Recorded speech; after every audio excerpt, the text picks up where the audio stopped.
quiero darle entonces la bienvenida a la entrevista de hoy con valor legal de protocolos y guías COVID-19 y si se pueden estandarizar las conductas para un mejor ejercicio, dándole la palabra al doctor Jorge Lastra para que nos cuente un poco y nos diferencie qué son los protocolos, las guías y cuál es la relevancia que estos documentos y esta forma de guiar y estandarizar los procesos tienen. Jorge. Bueno, muchas gracias, Mariela. Muy buenas tardes a todas y a todos, a nuestro equipo de Falmer que nos acompaña y eh, a Nicolás que nos va a ir reforzando la perspectiva más normativa del tema de hoy y bueno, y por supuesto a todos los y las colegas que nos acompañan. Veo ahí a nuestro querido Tomás Oxenberg, ex compañero de curso, así que bienvenido y muchas gracias, Tomás, por estar con nosotros. A la doctora Fabré también la vi por ahí, así que muchos amigos y amigas que nos acompañan. Eh, sí, para todos quienes trabajamos en salud, la conversación respecto de protocolos, guías clínicas, normas, es una conversación recurrente y nos parece que primero poner sobre la mesa un hecho, constatar simplemente el hecho de que forma parte de la conversación habitual entre nosotros. Y si hemos llegado a un minuto, a un instante en donde esta temática está presente, no es gratuito, digamos. Obedece claramente a un esfuerzo que y esto es una de las primeras cosas que quisiera dejar instalado en esta conversación, que el sentido de los protocolos no es para personas externas al trabajo médico, sino que es una herramienta que tiene valor para nosotros. Si no es así, no es un tipo de herramienta que es válido. Entonces, no instalarla como una conversación de terceras personas que elaboran un conjunto de documentos que supuestamente constituyen entonces el armado, el andamiaje desde donde tenemos que ir. Los protocolos, las guías, las normas, tienen valor fundamentalmente para el trabajo médico. Y su origen básicamente está dado porque en la evolución del trabajo médico, lo que hemos ido observando es que es tanta la información que existe, que se produce regular y sistemáticamente, que para orientar, y este es el segundo elemento que me parece fundamental poner sobre la mesa, las guías de práctica clínica, los protocolos, son fundamentalmente eso, orientaciones, eh, lo que buscan es reducir el riesgo de conductas erróneas. Solo en la medida que los protocolos, que las guías sirvan a ese propósito, son un instrumento de valor. Cuando están instalados externamente por decisiones de personas que no han recogido la opinión de quienes hacemos el ejercicio cotidiano de la práctica médica, cometen un error. No es un instrumento externo para controlar el trabajo médico, es un instrumento de los médicos, de los y las médicas, para establecer ciertos márgenes por donde desempeñarnos. En general, este tipo de instrumentos ya deben tener alrededor de unos 50 años al menos. Surgen de la reflexión de Archibald Cochran en los años 70, cuando descubren que hay conductas médicas que no necesariamente varían unas entre otras por razones que estén determinadas fundamentalmente por las características de los pacientes, sino que más bien por el tipo de decisiones y los elementos que orientan a las decisiones clínicas.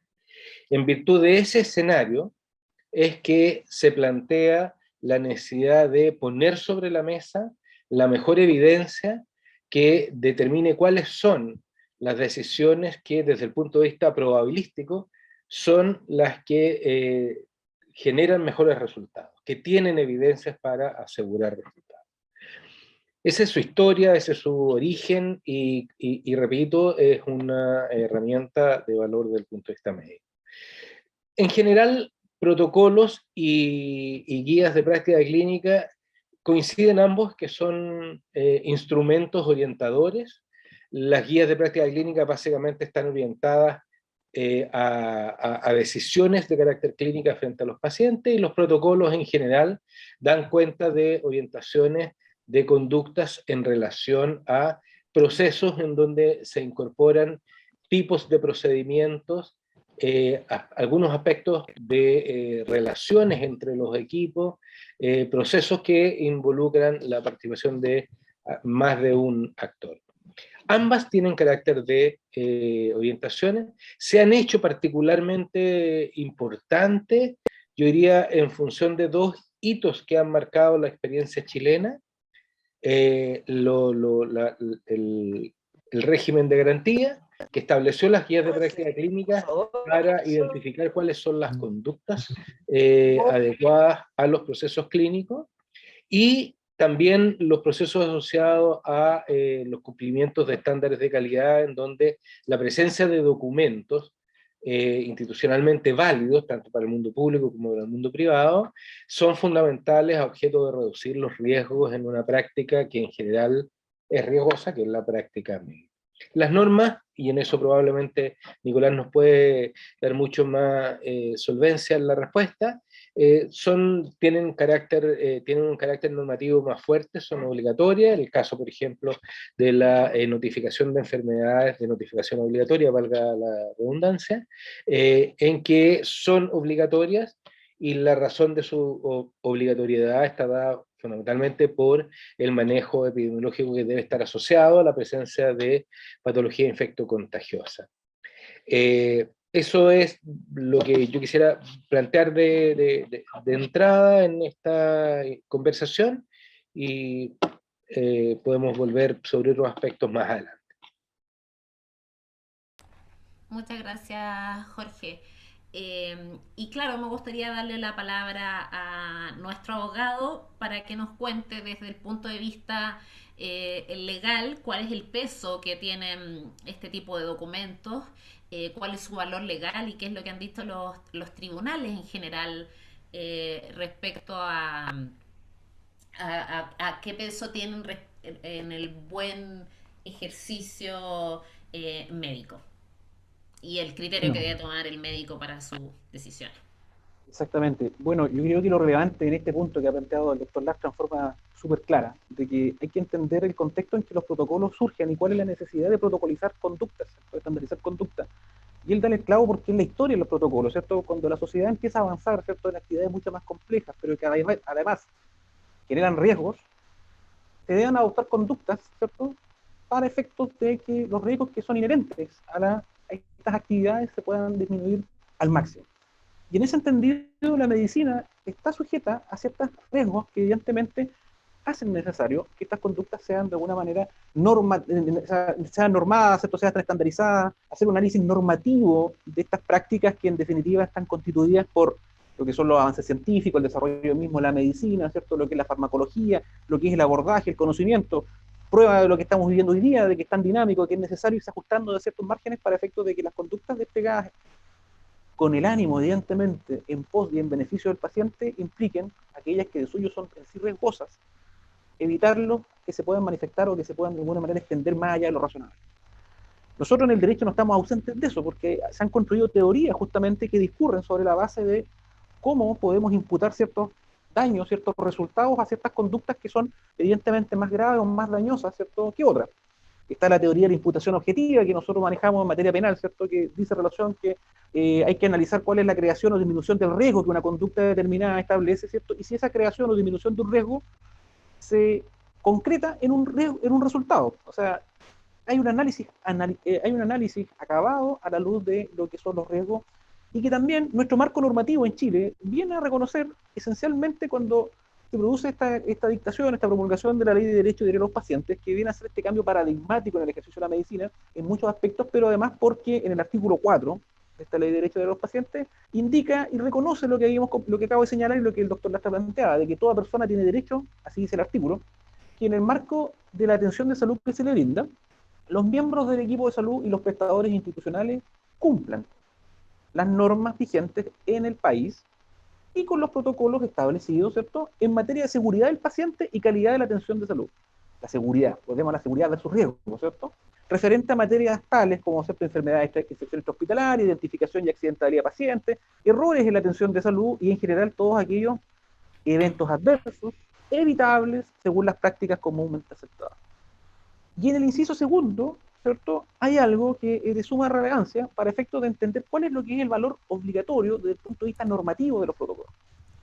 Se indica que, en el inciso segundo, este artículo 4 de la Ley de Derechos y Deberes de los Pacientes, que las normas y protocolos a que se refiere el inciso primero serán aprobados por resolución del Ministro de Salud, publicados en el Diario Oficial y deberán ser permanentemente revisados y actualizados de acuerdo a la evidencia científica disponible. Ese es el marco jurídico, ¿cierto?, que esta Ley de Derechos y Deberes de los Pacientes, haciéndose cargo de esta actividad riesgosa como es la medicina, ¿cierto?, considera qué es lo que se debe entender o qué acciones deben estar garantizadas por un protocolo, cuáles son las implicancias de esto y en qué momento, naturalmente, adquieren el valor de valor vinculante o obligatorio. Pero también se refiere a otro elemento que el doctor Lastra también señalaba. Los protocolos se basan, las normas se basan, ya voy a analizar posteriormente la diferencia entre norma y protocolo porque eso está establecido también en instrucciones ministeriales. Todo se basa en la evidencia, todo se basa en el quehacer médico, todo se basa en lo que cada uno de los médicos que realiza su ejercicio, ¿cierto?, mediante lo que es la experiencia, la casuística, ¿cierto?, los consensos que se adoptan, que constan en instrumentos, ¿cierto?, estudios, publicaciones, van actualizando y hacen necesario, ¿cierto?, que estos protocolos como tengan el carácter de ser dinámico y también flexible. Porque tener un protocolo rígido nos va a pasar, les puede pasar lo mismo que les pasa muchas veces a los abogados. Los abogados de repente nos enfrentamos y nos damos cuenta que aquí en Chile, por ejemplo, todavía rigen normas muy rígidas porque no han sido analizadas en la evidencia. Yo les quisiera contar de que en Chile se rige en el Código Penal el delito de duelo. Hoy día, ¿quién se bate a duelo en Chile? Nadie. Pero como no se han podido actualizar, ¿cierto?, la evidencia no se ha podido ajustar ante eso, es que tenemos normas rígidas que terminan siendo inaplicables.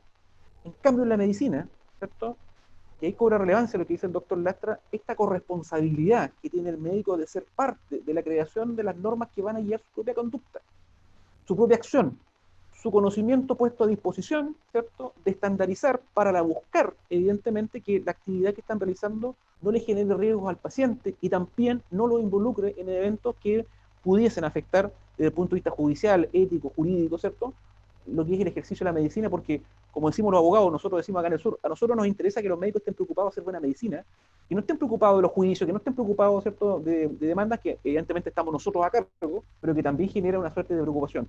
Y una de las herramientas que existe justamente es que el protocolo viene a ser una orientación, no un carácter de dogma ni nada por el estilo, es una orientación que permite estandarizar ciertas conductas para que, en base a la evidencia, evitar riesgos que de no tomarse estas consideraciones se producirían y afectarían tanto al paciente como al médico. Nicolás, y siguiendo contigo en la consulta, pero estas orientaciones, ¿cuál es el peso que tienen a la hora de juzgar a un médico? ¿Qué es lo que, cómo las incorporan los tribunales o la experiencia que tenemos en Chile? ¿Cómo lo toman los jueces? ¿Dan cuenta si el médico tomó sus decisiones a partir de este tipo de orientaciones? ¿Qué pasa si el médico no hizo caso de lo que dice este documento? ¿Qué peso tiene? A ver, yo creo que a propósito de esto hay un caso que es relativamente reciente, ¿cierto?, en donde se planteaba una discusión a propósito de que en un juicio en que se discutía naturalmente un hecho que era considerado por parte del demandante evidentemente negligente de parte del médico, se establecieron ciertos actos que eran y que provocaron un daño, ¿cierto? No voy a entrar en detalles naturalmente por lo que implica el secreto profesional, pero en definitiva se trataba de un manejo de embarazo de alto riesgo, ¿cierto?, complicaciones ocasionadas por una infección cérvico-vaginal, una colostasia intrahepática, ¿cierto? Esta paciente que manifestó esta situación, ¿cierto?, debido a su fuerte dolor abdominal, acudió a la urgencia del hospital, ¿cierto?, donde no existía en ese momento ningún ginecólogo que pudiera atender el parto. El que terminó produciéndose de una manera espontánea y que se certificó con ocasión de eso la muerte del infante en el útero. Durante todo este embarazo también hay que considerar de que la paciente tomó sus controles en el mismo hospital, ¿cierto?, con un deficiente manejo de las patologías antes señaladas, o sea, todo lo asociado. En el primer juzgado, ¿cierto?, que analizó esta historia, el tribunal de instancia, el primer tribunal, ¿cierto?, consideró de que aquí la parte demandante fundó que la existencia de una mala praxis ¿en qué? En la inobservancia de la guía perinatal del Ministerio de Salud. Ese fue el fundamento, o sea, no entró en análisis de si era obligatorio o no, estamos hablando solamente de este ejercicio práctico que se dio en el tribunal. Era así que acá en este caso el daño se produjo a juicio del demandante, ¿cierto? A juicio del demandante, de que hubo una inobservancia de esta guía, que en la versión del año 2013 trataba especialmente, ¿cierto?, de estas infecciones cérvico-vaginales, ¿cierto?, y la colestasia intrahepática, justo con, además, hacerse cargo de las posibles complicaciones y recomendaciones de tratamiento que establecía este guía. Bueno, el fallo de primera instancia, ¿cierto?, en su considerando, centra la determinación de que aquí hubo una falta de servicio, ¿cierto?, contrastando, o sea, poniendo en contrapunto los hechos acreditados, ¿cierto?, que falleció este paciente, este feto, ¿cierto?, que la persona se trataba en el hospital de Villarrica, cotejó esos hechos que se dieron por acreditados con la guía perinatal, ¿cierto?, siendo el único parámetro médico que tuvo a la vista en ese juicio para poder resolver esta materia. Aquí no hubo ninguna prueba pericial, ¿cierto? Aquí no hubo ninguna declaración extra, sino que solamente se contrastó resultado, paciente muerto, madre con estas características, con esta patología, con este cuadro, versus resultado muerte, cotejando, es que no se cumplió esto con esto con esto. Entonces, ¿qué es lo que ocurrió? Se condenó al demandado, en el sentido, en este caso, en el servicio de salud, por la negligencia en el control de las complicaciones sufridas por el paciente y que derivaron la muerte fetal. Esta cuestión subió a la Corte de Apelaciones, naturalmente, y ahí mismo esta apelación fue rechazada y se confirmó sin decir absolutamente nada más la Corte, en el sentido de que encontró razón a todo lo que señala la demanda. Y fue la Corte Suprema que se llegó en definitiva, en donde se indicaba que en este caso, al no existir tal probanza, en el sentido de que haya habido algún peritaje que haya establecido la correcta conducta, ¿cierto?, la correcta conducta que debía de presentarse en ese caso en específico, ¿cierto?, lo único que le cabe al tribunal, ¿cierto?, es presumir que si hubiese actuado conforme a la guía perinatal en este procedimiento, no se hubiese producido el resultado de la muerte, por ende, se acredita que este daño fue con ocasión de inobservar una guía clínica, por ende, se hacía responsable del servicio de salud y debía de pagar considerando esta situación, y se hizo responsable. Entonces vemos que, independientemente de lo que diga la ley, ¿cierto?, que si es vinculante o no, que si es una orientación o no, los tribunales lo consideraron como una norma objetiva aplicable al caso concreto y que hizo un checklist de cosas que se hacían y cosas que no se hacían, cosas que se hicieron y que no se hicieron, y cotejó con la guía clínica, y todo lo que faltaba hacer conforme a la guía clínica estableció que haya responsabilidad, en este caso del equipo médico. Esa es la trascendencia, ¿cierto?, que tienen las guías clínicas. Naturalmente son orientaciones, evidentemente. Yo comparto de que en definitiva la conclusión de la Corte Suprema por un tema particular, ¿cierto?, viene de alguna manera a ser como bien egoísta, ¿cierto?, porque de alguna manera hizo recaer como que si la Lex Artis estuviera constituida evidentemente, única y exclusivamente por lo que es esta guía clínica. Pero nos viene a establecer, ¿cierto?, que esto no es algo baladí, que no es algo niño, de que no es que importe que le hagan otros, ¿cierto?, sino que es relevante porque tarde o temprano se transforma en la comparación de la conducta desplegada por parte de un médico, ¿cierto?, y que fue considerado por la Corte Suprema, ¿cierto?, para establecer de que aquí se actuó mal. Y no porque otro médico lo haya dicho mal, sino que alguien, un tribunal, que no tiene idea de medicina, aproximaciones naturalmente tendrá, pero dijo que porque no se cumplió la guía, ¿cierto?, en la cual figuraban todos los que son encargados de la elaboración, se cometieron ciertos errores. Entonces, eso es lo relevante de tener en consideración, ¿cierto?, de que hoy día, más allá de la discusión que vamos a plantear después cuando me haga cargo de las diferencias entre cada una de esas y el valor vinculante, ¿cierto?, es que hoy día son una herramienta tremendamente poderosa a disposición, ¿cierto?, de facilitar las cosas o también de complicarlas, como en este caso sucedió, entonces, y que son consideradas seriamente por parte de los tribunales cuando se trata de establecer y comparar conductas de este médico bueno, buen padre de familia, ¿cierto?, que está puesto en su lugar, esta Lex Artis que nosotros siempre hablamos, que es este conjunto de máximas normas que de alguna manera vienen a regular la actividad médica. A falta de una prueba distinta, la guía clínica establece los requisitos y si esos requisitos no se cumplen es que hay negligencia. A ese nivel estamos. Gracias, Nicolás. Seguimos conversando. Jorge, desde tu experiencia, a la que sumamos ahora el conocimiento que vas teniendo por Falmer, ¿qué tipo de, o sea, pensando que este tipo de estandarización lo que busca es tratar, o sea, es proteger al paciente finalmente. Eh, ¿Cuáles son las situaciones de riesgo donde tú consideras que es importante protocolizar? El, Mira, yo, a propósito de los ejemplos que señala Nicolás, yo quisiera poner sobre la mesa otro ejemplo, eh, en donde declaro inmediatamente mis sesgos, primero pediátrico y segundo salubrista. Si uno mira la historia del cáncer infantil en Chile, eh, puede descubrir que muy precozmente, a fines del siglo pasado, se inician los acuerdos entre los pediatras hemato-oncólogos chilenos, latinoamericanos y mundiales, con el objeto de establecer protocolos de tratamiento de la patología oncológica infantil, particularmente la patología hemato-oncológica. Y lo que uno observa al pasar de los años, descubre algunas cosas que son tremendamente valiosas y que son susceptibles de ser atribuidas justamente al establecimiento de conductas protocolizadas. Eh, y que nos permite también iniciar la respuesta a la pregunta que tú nos haces, Mariela, en el sentido de que, por cierto, es valioso cuando hay patologías de alto riesgo. Segundo, en patologías cuyo margen de tratamiento está tremendamente restringido eh, por distintas razones, digamos, por la baja frecuencia de la patología, por los pocos recursos terapéuticos que existen, por el alto costo de ellos. Y lo que uno observa en el caso concreto del cáncer infantil, que la protocolización del programa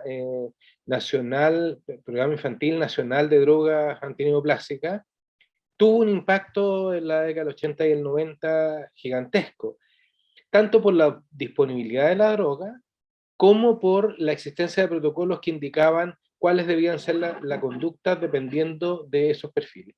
En esa misma lógica, por ejemplo, la protocolización siguió avanzando y hoy día Chile tiene resultados en esa materia altamente positivos en el mundo público y en el mundo privado. Por ejemplo, por cómo se maneja la patología infecciosa intercurrente de la patología oncológica, que ha significado avances en esa materia. Entonces, diría, el valor que tiene la estandarización está asociada fundamentalmente a un conjunto de patologías de alto riesgo por el compromiso vital que pueden provocar, porque es fundamental identificar con mucha claridad cuáles son los tratamientos y las conductas más adecuadas, frente a las cuales hay evidencia para que el uso de ellas tenga resultados sanitarios potentes a nivel poblacional y a nivel también individual. Cuando hay que cuidar los recursos, en general las drogas antineoplásicas son de alto costo y por lo tanto es muy importante asegurar la disponibilidad de ellas, y la disponibilidad va a depender también del costo-oportunidad, de que la usemos cuando corresponde y no cuando no corresponde. Entonces ahí yo te diría que hay tres elementos que determinan cuándo la protocolización de conductas es importante. Y uno puede agregar además otras condiciones en este listado. Por ejemplo, cuando queremos introducir nuevas tecnologías o nuevos tratamientos. Para poder cerrar capítulos en esta materia, es fundamental que sepamos cuándo utilizar esa nueva tecnología y cuándo no. Por lo tanto, la protocolización, el establecimiento de guías en ese sentido es muy, muy, muy, muy, muy importante. Hace un par de años atrás, más, digamos, como el año 2017, el Laboratorio de Gobierno y el ICORFO desarrollaron un proyecto que permitió estudiar el uso de los pabellones en Chile, habiendo revisado todos los pabellones del país que realizaban una cirugía concreta, se refería a la cirugía laparoscópica de extracción de la vesícula, de colecistectomía laparoscópica, en donde además podían estandarizarse los tipos de pacientes. Y se descubrió en ese estudio que de las varias decenas de hospitales que se estudiaban, la cantidad de días pre- y postoperatorios que estaban asociados a esa cirugía en pacientes comparables, ¿no? Que tenían lo que conocemos el mismo tipo de grupo asociado diagnóstico, entre 2 y 12 días. Entonces, protocolizar la conducta en ese caso, en un país en donde el uso de las camas, por ejemplo, es fundamental, constituye un camino que puede ser tremendamente valioso. Teniendo en cuenta, yo diría, un hecho que, a diferencia de lo que nos señalaba Nicolás, afortunadamente las guías de práctica clínica no tienen que pasar por el Parlamento, como si tienen que pasar los cambios legales, igual son complejas, digamos, ¿no? Pero las guías de práctica clínica son un instrumento, vuelvo a reiterar, a riesgo de ser majadero, solo tienen valor si son nuestras, si las elaboramos nosotros con criterios de orientación de nuestra práctica. Eh, el, Son valiosas en la medida en que somos capaces también de estar revisándolas dinámicamente, que yo creo que uno de los problemas que hemos observado, por ejemplo, en las guías de práctica clínica del régimen de garantías, en donde se han quedado algunas ya obsoletas, y eso constituye, por cierto, un error, a pesar de que las sociedades científicas han hecho propuestas de cambio, qué sé yo. Eso de alguna manera deforma el valor que la búsqueda de estandarización de conducta tiene. Pero tiene la gracia de que podemos hacerla con mayor flexibilidad que los cambios legales que, por ejemplo, la normativa judicial Chile tiene. Digamos. Entonces, en ese sentido, hay que ser capaces de actuar, de provocar los cambios cuando corresponda y estar atentos a ellas porque constituyen es cierto, digamos, una herramienta de ordenamiento, pero sobre todo de cómo movernos con seguridad, con responsabilidad frente a la pega nuestra de asegurar siempre una medicina de excelencia. Jorge, antes de darle la palabra al abogado, solo pedirte un segundito para que me confirmes algo. Dado que en tus dos intervenciones dices tú, voy a ser majadero en decir que los protocolos deben ser, son un instrumento médico, o debiera serlo. Mi pregunta es, ¿quiénes están construyendo ahora los protocolos? ¿Los médicos no se están haciendo cargo quizás de escriturar, de protocolizar, de actualizar este tipo de documentos? Tu impresión, dado que que Claro, recuerdas a los médicos. están bien determinados por quienes son responsables de las decisiones clínicas, ¿no? Por ejemplo, en materia del régimen de garantías, por ejemplo, ahí es responsable, el responsable institucional es la Subsecretaría de Salud Pública, en concreto, digamos, el área de políticas públicas, ¿no? Sin embargo, los insumos y la demanda por movilización de cambios cuando corresponde debieran ser de los médicos, en concreto la sociedad científica, el propio colegio puede participar en ella, eh, en esa instancia, pero por ejemplo, en los protocolos que tienen que ver con conductas clínicas asociadas a prácticas más cotidianas, son los propios equipos los que pueden participar, ¿no? Y uno puede hacer ajustes incluso locales de ciertas guías. A lo que voy es que si nosotros nos situamos frente a instrumentos de este tipo, como, como que es un agente externo el que establece esta norma, ese camino no es bueno ni para nosotros médicos que realizamos actividad clínica cotidianamente, ni menos a las estructuras institucionales asociadas. Tenemos que ser capaces de generar iniciativas de cambio cuando correspondan, tenemos que ser estudiosos y acuciosos en el conocimiento de ella, porque constituyen orientaciones de valor. Bajo ninguna circunstancia, y aquí quiero tomar un poco de lo que señalaba Nicolás. Sin lugar a dudas, para una persona externa al mundo médico, el saber del conocimiento de la existencia de una guía o un protocolo, como los jueces, puede transformarse en una ley firme, ¿no?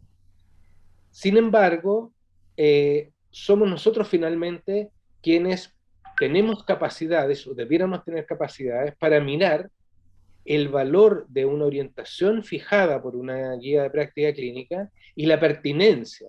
Lo importante es que seamos capaces de tener una respuesta consistente respecto de por qué en algún minuto tuvimos una decisión clínica que se alejaba, ¿no? Y que eso lo podamos documentar y que tenga un valor más general que la propia opinión personal, digamos. Hice las cosas así porque así las hago siempre. Esa como argumento está en el espacio de lo anecdótico que nadie lo va a considerar. Sin embargo, si aportamos elementos de juicio de por qué tomamos una decisión distinta de la de una guía de práctica clínica y ponemos sobre la mesa evidencia que sustente el valor de esa decisión, sin lugar a dudas no hay ningún juez que puede poner en cuestión eso, porque finalmente lo que determina la lex artis es la adecuada decisión clínica en el minuto adecuado frente a un paciente específico. Gracias, Jorge. Y con eso ahora sí le doy la palabra a Nicolás respecto a que nos aclare algo que adelantó antes. Dijo, me va a hacer cargo en algún minuto de explicar cuál es la diferencia entre la guía, el protocolo y sobre todo porque recibimos consultas de cuando uno de estos documentos, cómo tiene que hacerse para que tenga un valor legal. Tengo una reunión clínica y llegamos a ciertos acuerdos, ¿eso ya tiene un valor? Eh, Cuéntanos, Nicolás, cuándo son vinculantes, como nos explicaba antes. Perfecto. Bueno, yo creo que lo relevante aquí en este tema es tener claro qué es lo que hoy día es y qué es lo que implica cada uno de los distintos instrumentos que existen, ¿cierto? Y en ese sentido resulta muy, muy esclarecedor, ¿cierto?, lo que dice en relación con el instructivo que establece los requisitos básicos para la elaboración de las guías clínicas y protocolos del Ministerio de Salud. Este es un documento, ¿cierto?, que en definitiva está a disposición de todos, pero que establece de alguna manera y reconoce y define, eso es lo relevante, define a lo menos 6 instrumentos ministeriales, ¿cierto?, que son de uso cotidiano, ¿cierto? Y en ese sentido, por ejemplo, lo primero que tenemos es la definición de qué es lo que es una guía de práctica clínica.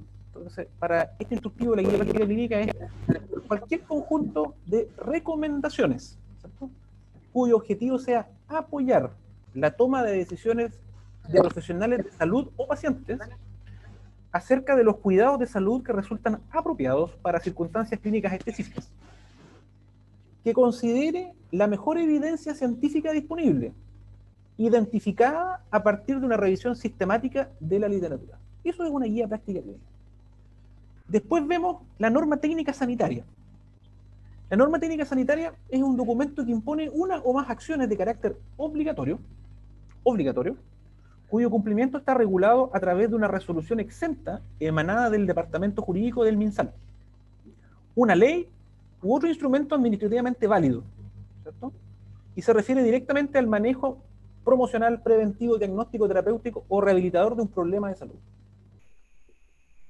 Otro elemento no menor, ¿cierto?, es el informe de evaluación de tecnología de salud, que es cualquier documento que se encuentra desarrollado a través de una revisión sistemática de la literatura científica. Otra vez volvemos al punto, revisión sistemática de la literatura científica. O sea, en la participación constante, corresponsable de, en este caso, médicos, ¿cierto?, profesionales de salud, lo que nosotros nos convocan naturalmente los médicos que participen, ¿cierto?, en este sentido, cuyo objetivo es analizar las consecuencias clínicas, económicas, éticas y sociales del empleo de la tecnología de salud, en el corto o largo plazo, así como sus efectos directos o indirectos, deseados o no deseados. Otro instrumento que se encarga de regular este instructivo, ¿cierto?, es la tecnología de salud. Eso es decir, un instrumento que se ve en tecnología de salud, que es cualquier intervención, medicamento, dispositivo, procedimiento médico, quirúrgico, usado en la atención de salud, así como los sistemas organizativos con los que se presta diferencia. Y finalmente, existe la definición de lo que es el protocolo para efectos de lo que veníamos conversando y cómo lo reconoce el MinSal.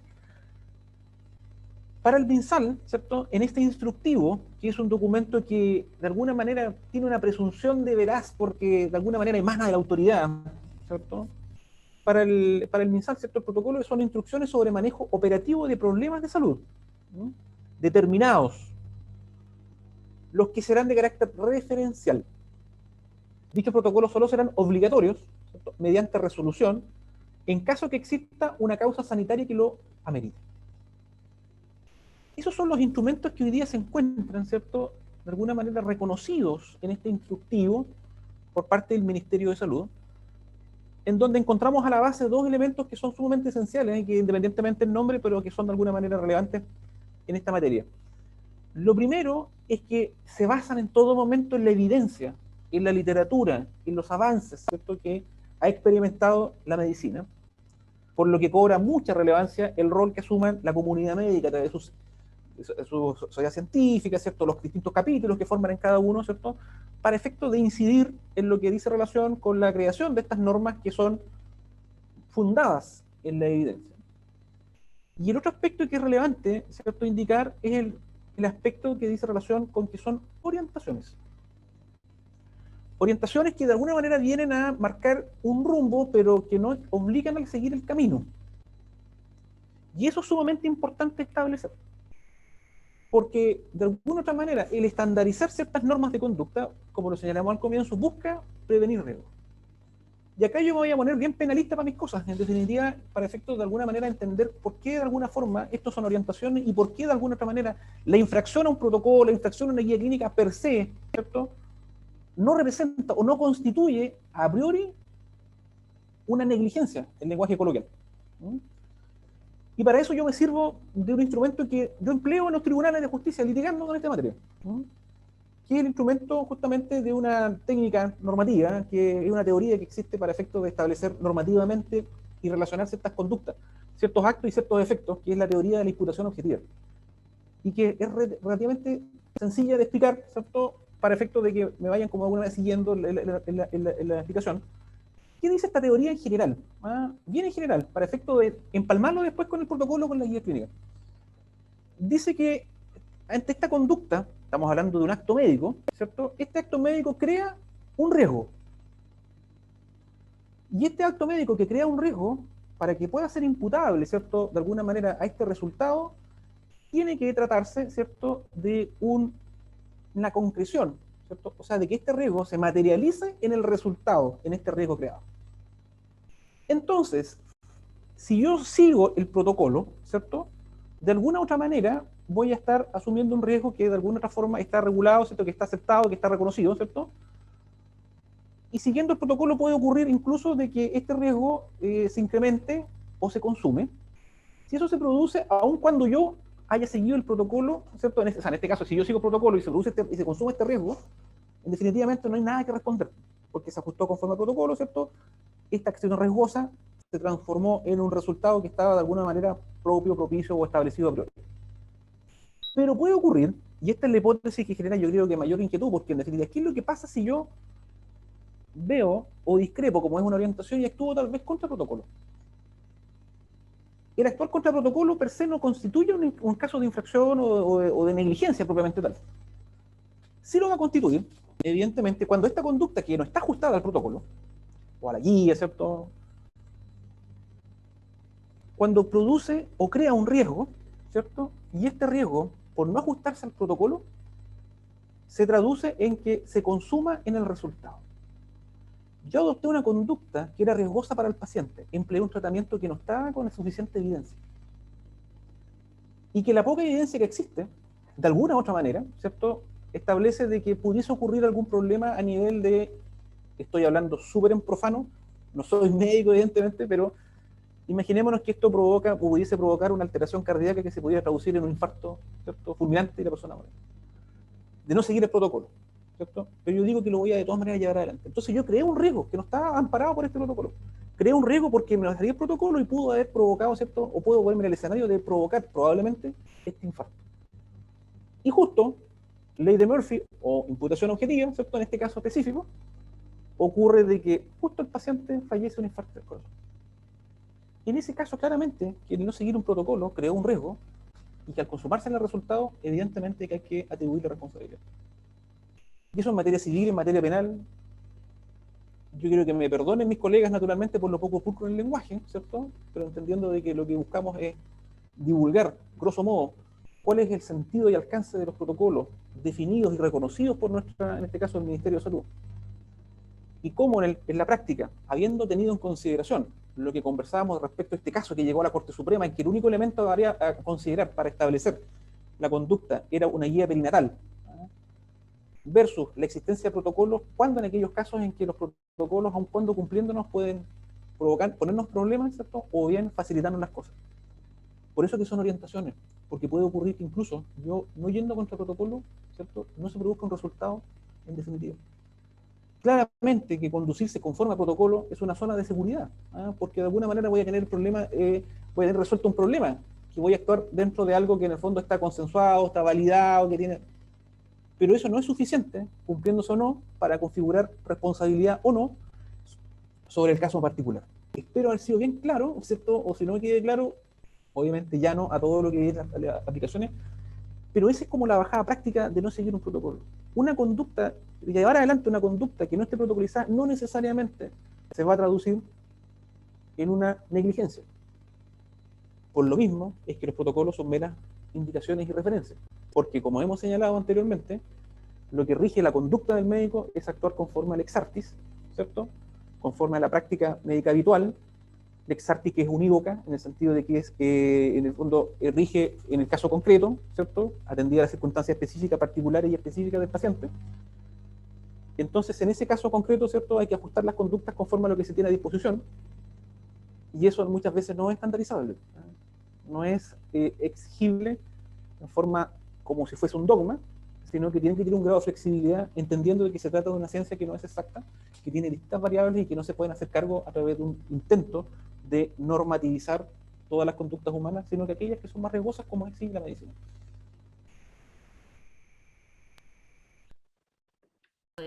Ahora sí. ¿Sí? Sí. Sí. Gracias, Nicolás. Y bueno, yo quiero pasar ya acercarnos un poco más al tema central de nuestra entrevista, que tiene que ver con el COVID. Y en ese sentido, Mariela, Mariela, ¿me ¿sí? permite que antes de pasar al tema y colgarme un poco de lo que dice Nicolás, para responder una de las interrogantes que ha surgido ahí, que está asociada a a esta etapa de la conversación, y que es la pregunta del doctor Garrido a propósito de las distinciones médico-legales entre una orientación técnica, Está dice, y una... sin cámara, no sé si puede... ¿Sí? Ah, perdón, perdón, ahí sí. Eso. Eh, ¿Cuál es la diferencia médico-legal? Dice en el chat que tiene una orientación técnica y una guía clínica del MinSal. Yo creo que fue bien claro, Nicolás, al señalar cuando las orientaciones técnicas a través de un protocolo o a través de una guía de práctica clínica se transforman en mandatorias en función eh, de lo que legalmente es una resolución que la establece como tal, así como el sentido de salud pública que puede estar asociada en esa decisión. Eso me parece que fue claro, Nicolás. Sin embargo, yo quisiera agregar que hay un caso particular en donde el valor de la guía de práctica clínica no es necesariamente médico-legal, pero sí es transaccional. ¿Qué quiero decir con esto? Por ejemplo, en las guías de práctica clínica asociada al régimen de garantía, lo que hay es un acuerdo entre el Ministerio de Salud y los equipos que practican tratamientos asociados al régimen de garantía sobre la base de una guía de práctica clínica, en donde hay una transacción monetaria, por decirlo de alguna manera, un acuerdo hay un compromiso normado entre la estructura pública o privada que hace compromisos con la autoridad a partir de la entrega de prestaciones asociadas a esa patología regida por el régimen de garantía, y frente a la cual el cumplimiento de las guías de práctica clínica asociadas a ella, de alguna manera están asociadas a ese tipo de acuerdo. Un acuerdo que además es desde el punto de vista financiero, ¿no? Porque lo que se establece como transferencia de recursos está sobre la base de un marco, que es el marco que la guía de práctica clínica determina. Entonces, en ese caso, no es necesariamente médico-legal el acuerdo, sino que es la obligatoriedad, sino que es de carácter transaccional, por decirlo de alguna manera. No sé si es correcto el término que estoy utilizando, pero forma parte de un acuerdo de las partes en donde quien compromete el tratamiento de esas patologías compromete también lo que está establecido en un decreto, que es el decreto del régimen de garantía que trianualmente se establece y se acuerda. Eso. Era solo para agregar eso y que tiene que ver con la guía de práctica clínica del Ministerio asociada al régimen de garantía. Gracias, Jorge. No sé si quedó algunas consultas pendientes en este tema, pueden llegar por el chat y las vamos a estar revisando o posteriormente derivando. Porque a donde los quiero llevar es que para los que están presentes, sepan que detrás de estos conversatorios, de esta entrevista, hay una mesa que discute previamente qué temas queremos abordar. Por un lado, recogemos, por supuesto, las sugerencias que ustedes nos envían y por otro lado lo cruzamos también con lo que la experiencia de Falmed y con lo que nuestros abogados ven que puedan haber situaciones llamémosle, de riesgo médico legal. Desde ahí quería hablar o llevarlos específicamente a este contexto sanitario adverso, difícil, complejo, lleno de incertidumbres que es el COVID. Y en ese sentido, Nicolás, ¿por qué han habido algunos reclamos? ¿Hay alguna experiencia en tribunales internacionales que pudieran alertar respecto a qué es lo que está pasando frente a esta enfermedad? ¿Han habido algunos reclamos de pacientes respecto a médicos que se han guiado, que no han hecho caso a los protocolos o por el contrario se han guiado a ciertos protocolos y pese a eso el COVID ha terminado con un problema complejo para el paciente? Eh, ¿Está ahí Nicolás? Acá estoy, que estaba muteado. Sí, estaba muteado. Ahora sí ya recuperé la voz. A ver, claro, hay experiencia y que de alguna manera vienen. Bueno, hay un complot hoy día, de alguna manera, o sea, complot entre comillas, dado que nos enfrentamos a dos fenómenos. Un fenómeno que es que esta pandemia es desconocida absolutamente y ha generado que ante incertidumbre surgen los miedos y ante los miedos uno busca certeza. El problema es que de repente uno busca certezas donde lo menos que va a encontrar son respuestas, sino que es conspiración, es teoría, etc. Entonces, hay mucha información que de alguna otra manera viene a entrar en conflicto con lo que es la evidencia científicamente afianzada o que se va afianzando porque esto es un escenario de pandemia que es bastante dinámico. Entonces, ante un exceso de información, ¿cierto?, a disposición de todo el mundo, donde yo siempre hablo del doctor Google, ¿cierto?, porque el paciente va al médico luego de haber revisado todo Google, ¿cierto?, y ya con su pronóstico, con su dosis, va con todo claro, entonces el médico tiene que confirmar lo que él ya sabe, si no es así, el médico es malo. Ese fenómeno, ¿cierto?, con lo que ha sido lo dinámico que ha evolucionado la pandemia en aspectos desde normativos, como que es lo cual es la definición del contacto estrecho en Chile, ¿cierto?, que ha sido un tema que ha avanzado y que no es lo mismo al comienzo que lo mismo ahora. La interpretación que han hecho los tribunales también en orden a cuándo se pone en riesgo la salud pública. ¿Era lo mismo poner en riesgo la salud pública, salir sin mascarilla, sin el esquema de vacunación? Son preguntas que surgen y que van dando lugar ante situaciones complejas que hacen de que personas consideren de que con el conocimiento que hoy día se tiene, producto de no haberlo tenido en su oportunidad, por decirlo de alguna manera, se produce un daño. Entonces estoy valorando un hecho, ¿cierto?, con información a posteriori respecto a una valoración que en ese momento se adoptó con criterios totalmente distintos. Yo sé que hoy día tenemos una vacuna desarrollada, ¿cierto?, que está siendo llevada adelante, pero atrás yo no la tenía. De tal manera que yo las conductas que tenía que llevar adelante tal vez eran distintas. Habían valoraciones distintas, habían consensos distintos, había elementos que establecían la necesidad de adoptar decisiones que hoy son distintas. Entonces ocurre de que muchas personas se han visto tentadas, naturalmente, de iniciar demandas contra los servicios y contra los médicos también. Esto en teoría en doctrina extranjera, pero eh, ojalá que se demore menos en llegar que la variante Delta, ¿cierto?, a nuestro país, pero está ese escenario, ¿cierto? Escenario que lamentablemente hace por no comprender cabalmente lo que implica este escenario Lex Artis, ¿cierto?, de que este conocimiento es tan dinámico, de que las conductas tienen que valorarse conforme al conocimiento que tenían en su oportunidad, ¿no?, que tenían en su momento, ¿cierto? Y por eso es que cobra relevancia lo que hemos conversado respecto a estos protocolos y guías clínicas, en donde tienen que ser sumamente dinámicos y flexibles para que cada día se vayan incorporando aquellos elementos que fruto de una investigación acuciosa, ¿cierto?, con estudios serios, validados, ¿cierto?, respetando desde las variables más primitivas del método de Descartes, ¿cierto?, hasta lo actual que tenemos para efecto de establecer verdad, es que tienen que irse incorporando. Porque cuando no se hizo, se dan estos escenarios de litigiosidad. Y es probable que terminen absueltos los médicos, los servicios, porque en definitiva las conductas que adoptaron, las adoptaron con esa información.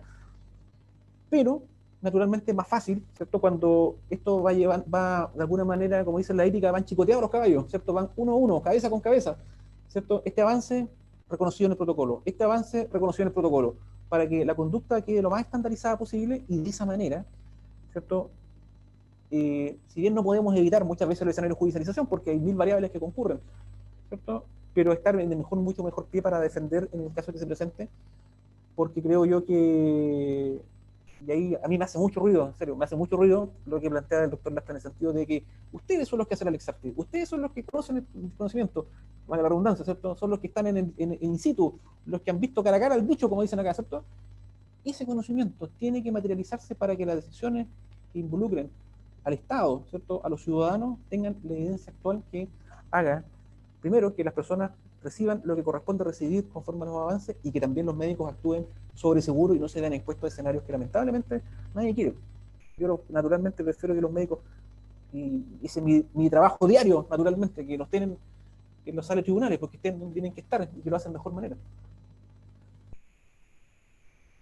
Gracias, Nicolás. Jorge, ¿quieres complementar? No, fíjate, me parece que el doctor Jauri lo ha expresado de una manera notable, entonces me quedé sin palabras. No, de verdad, Eh, me parece que ha sido súper claro y trasciende el comentario que hace a lo puramente normativos, y sino que se también orienta a la conducta médica cotidiana, y eso a mí me parece súper valioso. Entonces lo del doctor Jaudi era un piropo, Nicolás. Nicolás, y quiero aprovechar entonces este espacio que nos deja el doctor Lastra para recoger una consulta del chat, si los protocolos, la guía, cómo estas se van construyendo, aplican también en la consulta privada, si tenemos experiencia de Falme respecto a qué pasa en este espacio.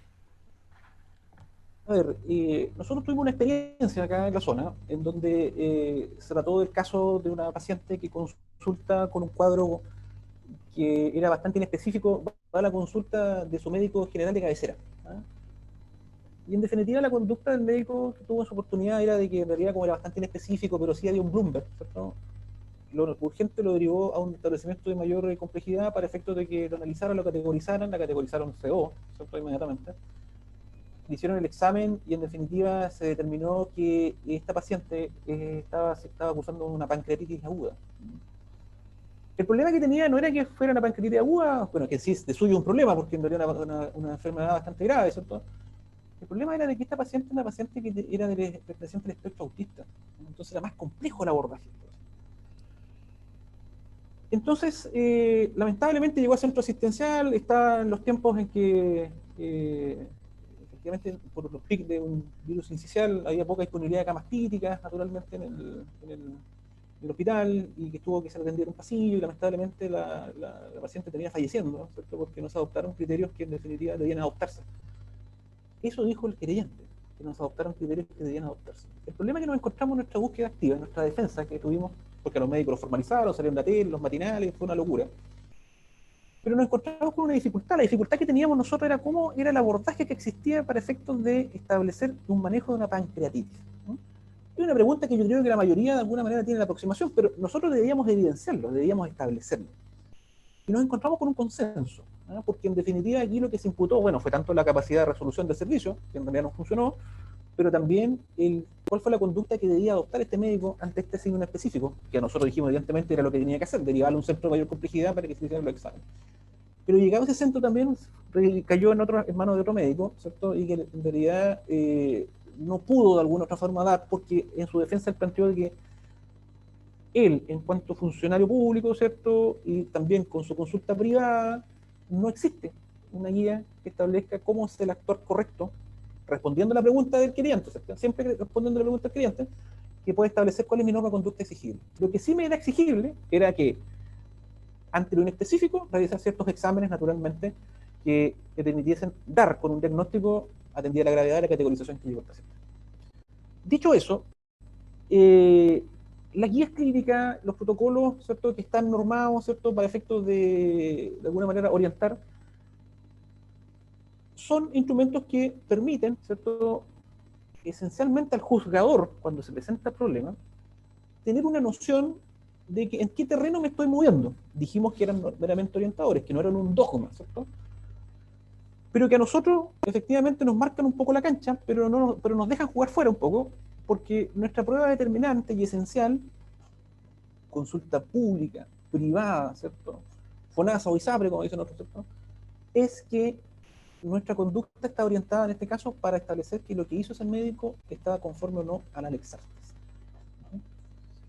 Y lo que se estableció en ese punto era de que surgió un documento que establecía de que en realidad nuestro médico había actuado el primero, ¿cierto?, contra una guía, que no era guía, era un consenso para el manejo de pancreatitis.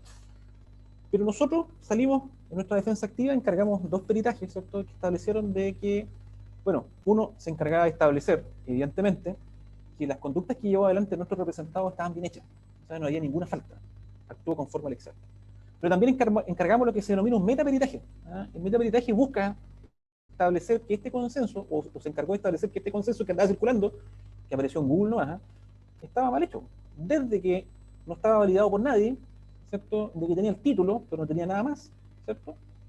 Y de esa manera era una prueba muy débil, que no podía sostenerse en el tiempo, y que no obstante la apariencia de haber cumplido con requisitos formales, ¿cierto?, no cumplió ningún rol, y que nos salvó, en realidad, o sea, lo que salvó en definitiva es evidenciar que las cosas se hicieron bien. El problema que hubiese existido, tomando como paralelo lo que conversamos anteriormente respecto a este caso, ¿cierto?, en que estaba esta guía periclínica, era qué es lo que hubiese ocurrido si no hubiese existido un peritaje. ¿Ah?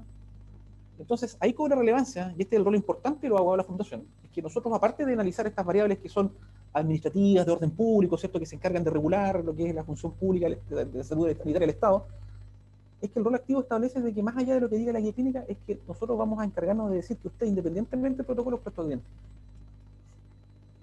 Que no es una camisa de 11 varas, ¿cierto?, que lo constriñe a actuar muchas veces contra lo que su experiencia tal vez, o lo que está la evidencia científica dice en un momento, pero que usted las cosas las hizo bien, porque usted las hizo bien en ese momento que se encontraba, en el hospital que se encontraba, con el paciente que tuvo por delante, con lo inespecífico de su sintomatología, con la complicación de no tener una comunicación fluida o adecuada con este paciente que tenía perteneciente a este espectro, ¿cierto? Entonces, en ese escenario, ¿cierto? Evidentemente, estos documentos que están hechos en algunos casos naturalmente para regir en todo el país con independencia de si es público o privado, porque va a estar determinado esencialmente si están publicados en el diario oficial, si están por decreto del Ministerio de Salud, etcétera. Eso es importante tenerlo como de referencia, pero lo determinante es siempre actuar conforme a la Lex Artes. Porque ahí vuelvo al tema de la imputación objetiva. Eh, Habiendo un protocolo, creé un riesgo, y si este riesgo se concretó en el resultado, ahí está el problema. Nicolás, que es una pregunta que habíamos recibido por el formulario. ¿Qué posibilidades tiene un servicio de salud o una unidad de atención para modificar protocolos o criterios de atención según la situación de la realidad local? A ver, claramente vamos a ver, ¿cierto? O sea, hemos tenido noticias, nosotros me acuerdo bien importante de la entrevista que se le hizo al doctor Matute, ¿cierto? Donde planteaba de que ellos fueron los primeros protocolos que se hicieron con ocasión del COVID y que lo hicieron ellos mismos para su realidad local, para su realidad precisa, ¿cierto? Y que después, bueno, fue tan bueno, o en realidad fue tan orientador de que implicó que fuera con efectos expansivos, ¿cierto?, a otros lugares. Lo ideal, naturalmente, es que los protocolos tengan un sentido de pertenencia en lo local, ¿cierto? Las comunidades son distintas norte-sur, ¿cierto? La prevalencia de otras cosas son distintas en un otro lugar. Lo ideal es que tengan siempre un sentido de pertenencia. Entonces, va a depender, naturalmente, primero, de que esto surja como una necesidad de establecer el estándar de conducta ante una actividad riesgosa, que es la esencia de estas orientaciones. En segundo lugar, va a depender también del grado de participación y de involucramiento que estén dispuestos a llevar los que construyen el Exarti, que son los médicos. Y en ese sentido, cuando el médico se involucra en la creación de estas guías y estas orientaciones, lo que está haciendo es resguardándose a futuro, ¿cierto?, de que lo que yo hago, lo que yo sé, lo que he aprendido, lo que la ciencia me ha demostrado, es lo que debe orientar mi conducta. Y que no lo haga, y que esta guía clínica no lo haga un abogado que con suerte sabe curarse las heridas, ¿cierto?, o que no lo haga un ingeniero, que de ecuaciones muy poco de repente se solucionan, ¿cierto?, sino que lo haga quien sabe esta materia. Y eso es como algo que es como casi perorullo, pero que muchas veces la tienen que hacer otros porque o no hay interesados, o derechamente estos otros, ¿cierto?, se creen sábelo todo y hacen las cosas a su pinta, pero después se dan cuenta de que no era tal. Entonces, ¿es posible? Sí. ¿Es posible de que se puedan estandarizar? Claro. ¿Es posible que pueden llegar incluso a tener este reconocimiento legal? Claro, si se publican en el diario oficial, si llevan adelante mediante un decreto, entonces en ese sentido no habría ningún inconveniente y se pueden hacer. Mariela, Mi- Ah, Jorge, Mariela, sí, me gustaría agregar algo tu cámara, a eso lo que... sí, para darte el pase. Eso. Oye, eh, estoy absolutamente de acuerdo y me alegro mucho, Nicolás, que hagas referencia a nuestro artículo publicado justamente a propósito del doctor Matute en la revista de Falme. Así que les recomendamos que lean la revista. Mira, hasta los abogados les sirven para... eh, eso ya es un logro. Eh, no, yo quería agregar dos elementos que me parecen que son importantes. Yo soy básicamente profe de salud pública y hago gestión en salud. Y una de las cosas que yo insisto es que en las herramientas de gestión clínica y en general cualquiera de estas conductas, cualquiera de estos procesos de estandarización de conducta son eso, herramientas de gestión clínica eh, para los equipos. No tienen valor por sí solos, sino que por la forma en cómo ellas se implementan. O sea, no sirve de nada una guía de práctica clínica hecha por la Sociedad Chilena de Ginecobstetricia, que además copió o recogió elementos de la Sociedad Americana de Ginecobstetricia para el Hospital del Pino, para discutir respecto de la conducta, por ejemplo, frente a la indicación de cesárea. Normalmente ese tipo de instrumentos de gestión clínica, de herramientas de gestión clínica, guía de práctica clínica o protocolo, son poco utilizados, porque lo que le da sostén efectivamente a los recursos de gestión clínica son la apropiación, tal como dice Nicolás, que de ella hagan quienes son parte de los equipos.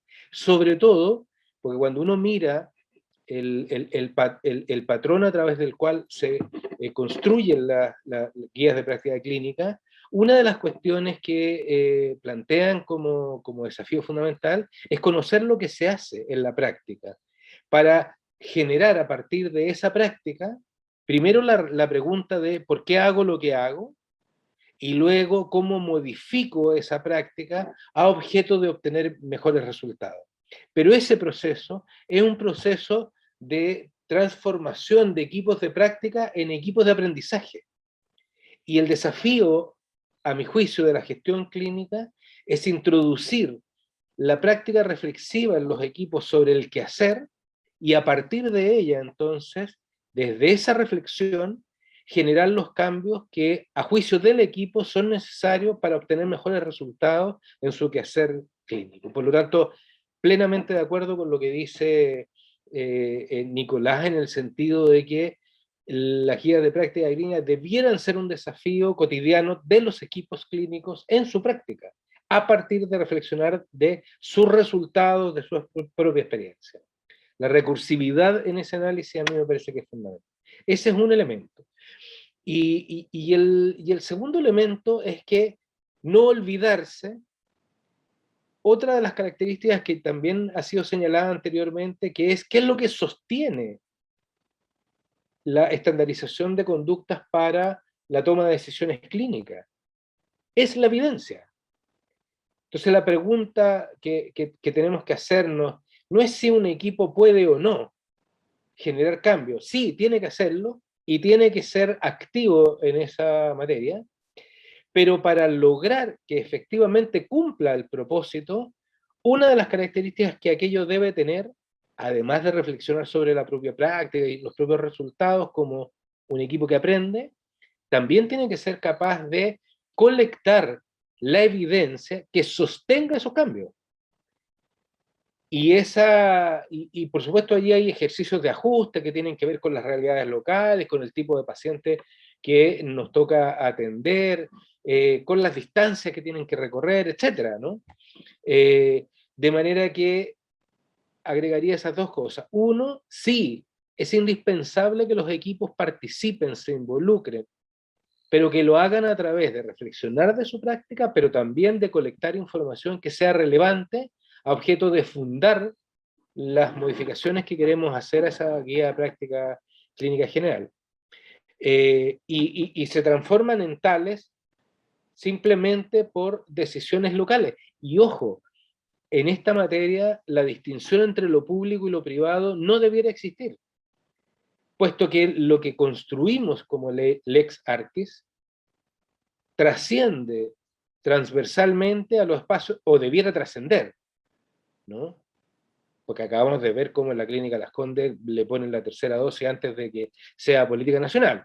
Ese tipo de conducta justamente no es de las que estamos hablando de decisiones que tengan fundamento y que aporten a la salud pública.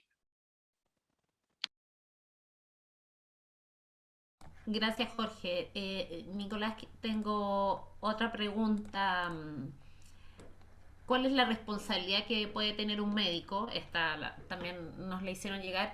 Si no aplica un protocolo o él reconoce que tiene un conflicto, en este caso, de aplicar una guía clínica, ¿qué responsabilidad puede tener?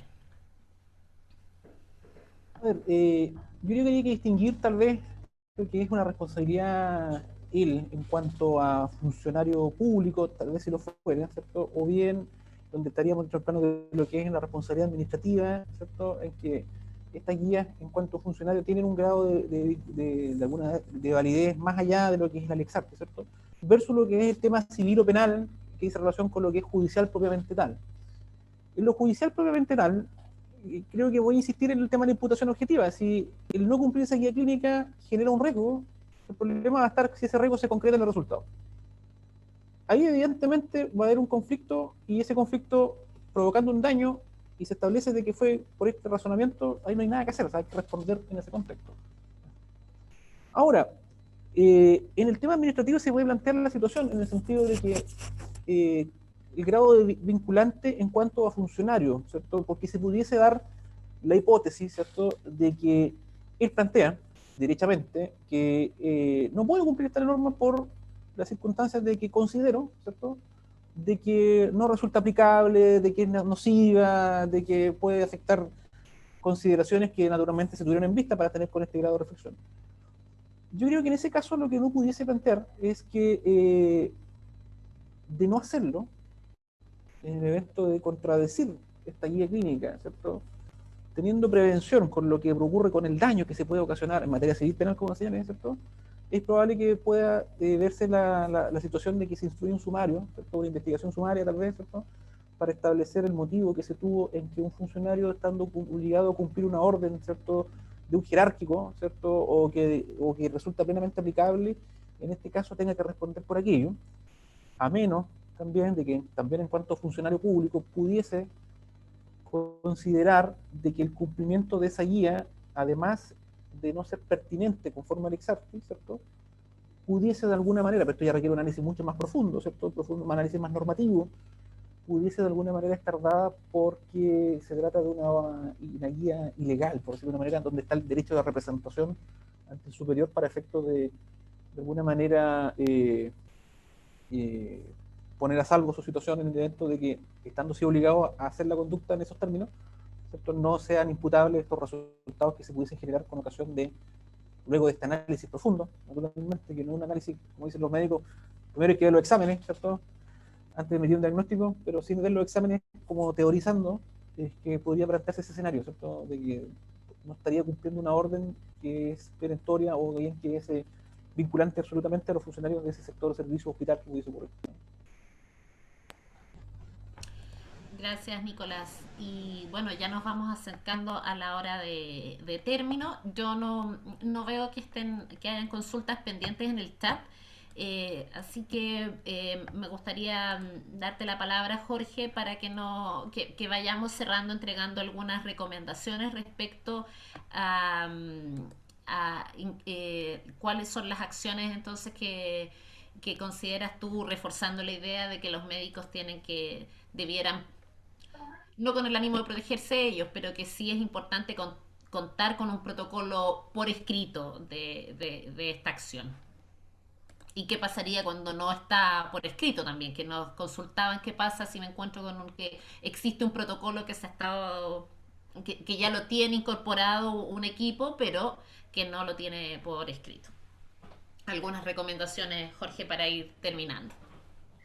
Eh, yo quisiera concentrarme fundamentalmente en lo siguiente.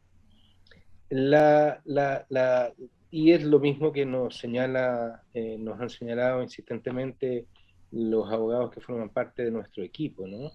Eh, la labor médica es médica. Puede sonar obvio lo que estoy diciendo, pero tiene una implicancia que es fundamental. Eh, Nosotros somos quienes la responsabilidad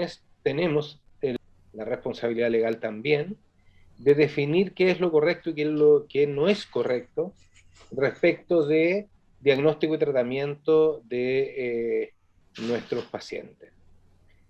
Lo que quiero decir con eso es que frente a eso hay una responsabilidad en el sentido de ser capaces de ser consistentes a la hora de definir qué es lo que hay que hacer, eh, y, eh, y ser además capaces de utilizar esos recursos de información con los cuales vamos construyendo cuál es el camino correcto en el quehacer médico frente a los distintos problemas de salud, eh, colectar información, producirla, reflexionar sobre ella, compartirla.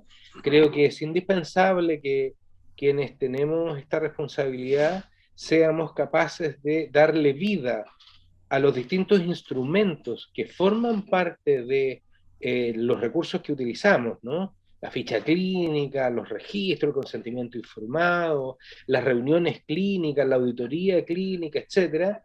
Todos esos son la vieja reunión clínica, ¿no?, en donde estudiamos casos y aprendemos a partir de ellos desde nuestra propia práctica. Creo que son caminos que son fundamentales.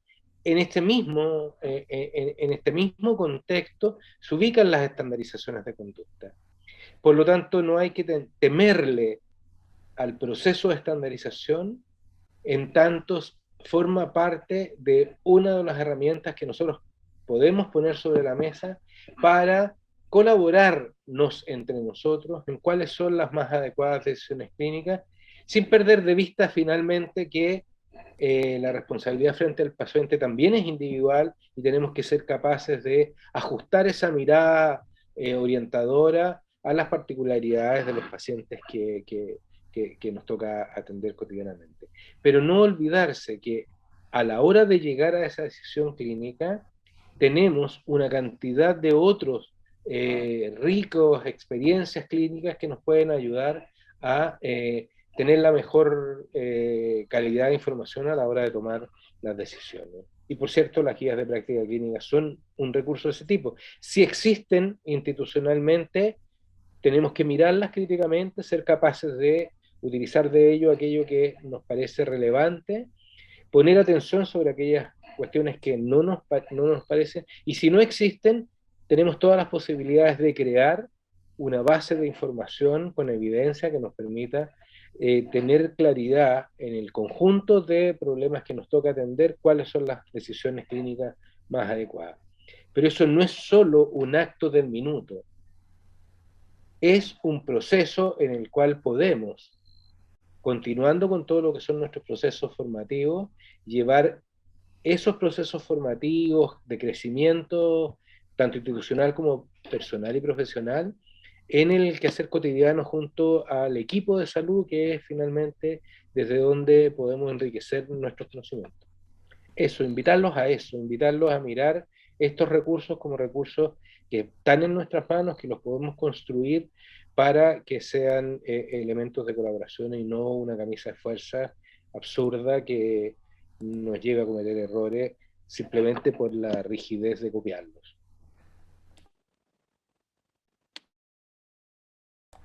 Ahí sí. Gracias, Jorge. Nicolás, un poco la misma consulta y a propósito que nos colocaban este ejemplo en las preguntas de qué pasa si hay una práctica que no sea escriturizado, que no está en formato de protocolo, quizás pueda deberse, como dice el doctor Lastra, a si no está escrito no existe, entonces a lo mejor prefiero que esta práctica se continúe, pero no la quiero, tengo miedo a amarrarme a un protocolo.